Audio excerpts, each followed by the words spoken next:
Dear friends, இன்றைக்கி செட்டிநாட்டு பாரம்பரிய தின்பண்டம் பால் பணியாரம் எப்படி செய்கிறதுன்னு பார்க்கலாங்க. இதுக்கு தேவையான பொருட்கள்லாம் எடுத்து வைத்திருக்குங்க. நீங்கள் எப்பவும் போல் டிஸ்கிரிப்ஷனில் எல்லாத்தையும் என்னென்ன பொருட்கள் வேணுன்றது தேவையான அளவு பார்த்து எடுத்துக்கோங்க. ஃபஸ்ட்டு உளுந்து, ஊற வச்ச உளுந்து,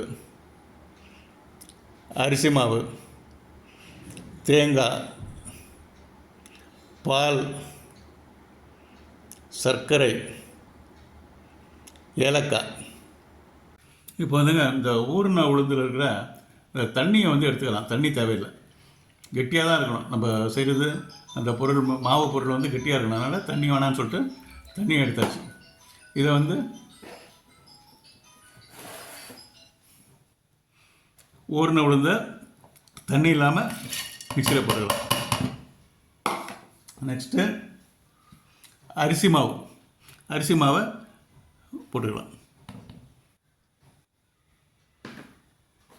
அடுத்தது தேங்காய் பற்றியாக்கி இருக்குது, தேங்காயும் அதில் போட்டுக்கலாங்க. இதை இது மிக்சியில் நல்லா அடித்து எடுத்துடலாங்க. இதில் தண்ணி ஜாஸ்தியாக இருக்கக்கூடாது, பட் கொஞ்சம் கெட்டியாக இருக்கணும். அரைக்கிறதுக்கு இந்த வாட்டமாக கொஞ்சம் தண்ணி கொஞ்சம் கலந்துக்கலாம். இப்போ பால் ரெடி பண்ணிடலாங்க.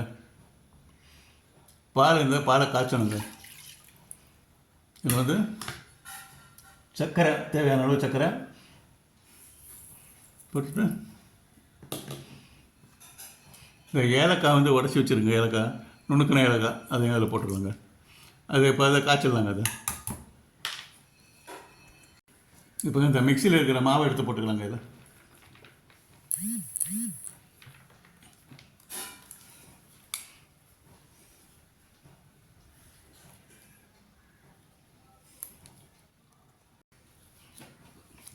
மிக்சியில் இருந்த மாவெல்லாம் எடுத்தாச்சுங்க. கொஞ்சம் கெட்டியாகவே இருக்கணுங்க. இந்த மாதிரி கெட்டியாக இருக்கணும். இப்போ இதை சின்ன சின்ன உருண்டைகளாக உருட்டி போட்டுக்கணும். சின்ன சின்ன உருண்டைகளாக, ஒரு நெல்லிக்காயோட கொஞ்சம் பெரிய பெரிய அளவு, இந்த அளவு உருண்டி போட்டுக்கலாம்.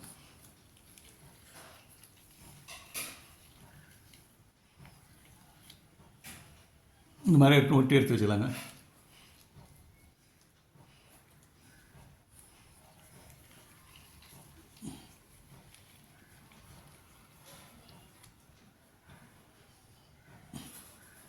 இதே மாதிரி இந்த அளவுக்கு எடுத்து வச்சுக்கலாங்க.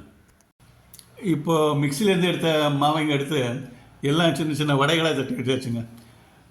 வடைகளாக இந்த மாதிரி வடைகளாகவும் வச்சுக்கலாம், இல்லை உருண்டையாகவும் செய்து வச்சுக்கலாம்.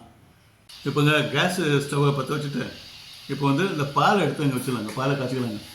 இந்த பாலில் ஏலக்காய், சர்க்கரை ரெண்டும் போட்டிருக்குங்க. எல்லாத்தையும் ஒன்றா சேர்த்து பாலை காய்ச்சிக்கலாங்க நல்லா. இப்போ இந்த பால் காய்ச்சிட்டு இருக்கிறப்போ கொஞ்சம் நம்ம டேஸ்ட் கொஞ்சம் பார்த்துடலாங்க. அது அந்த ஏலக்காவுடைய ஸ்மெல்லு, இது சுகர், சர்க்கரை எவ்வளோ அளவு இருக்குது அதை கொஞ்சம் டெஸ்ட் பண்ணிக்கலாங்க. அது சர்க்கரை கொஞ்சம் தூக்கலாக இருந்தால் தாங்க நல்லாயிருக்கும், அந்த பணியாரத்துக்கு நல்லாயிருக்கும். கேஸ் அடுப்பை பற்ற வச்சுட்டுங்க. வானொலி அடுப்பில் போட்டாச்சு. இப்போ எண்ணெய் ஊற்றிக்கலாம். அதுக்கு முன்னால் நல்லா ஈரத்தெல்லாம் தொடச்சிக்கலாம் வானொலியில் இருந்து. இப்போ அடுத்ததுங்க, இந்த எண்ணெய் காஞ்ச உடனே இந்த நம்ம எடுத்து வச்ச இதெல்லாம் கம்ப்ளீட்டாக ஒன்று ஒன்றா அதில் போட்டுக்கலாங்க.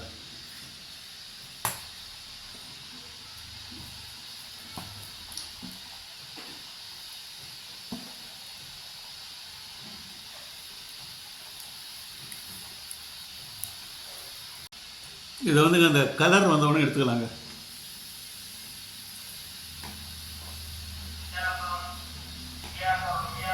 கலர் வந்துச்சுங்க, எடுத்துக்கலாம். அதை எடுத்துக்கலாம்.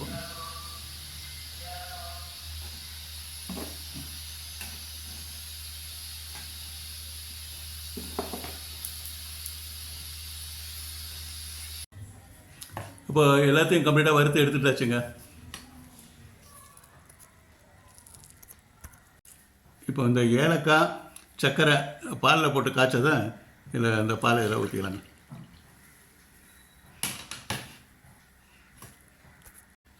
இப்போ இந்த பணியாரத்தை ஒன்று ஒன்றா அதில் போட்டுக்கலாங்க. இந்த சூடோடையே இருக்கணும். பணியாரம் சூடோடு இருந்தால் நல்லா ஊறும்.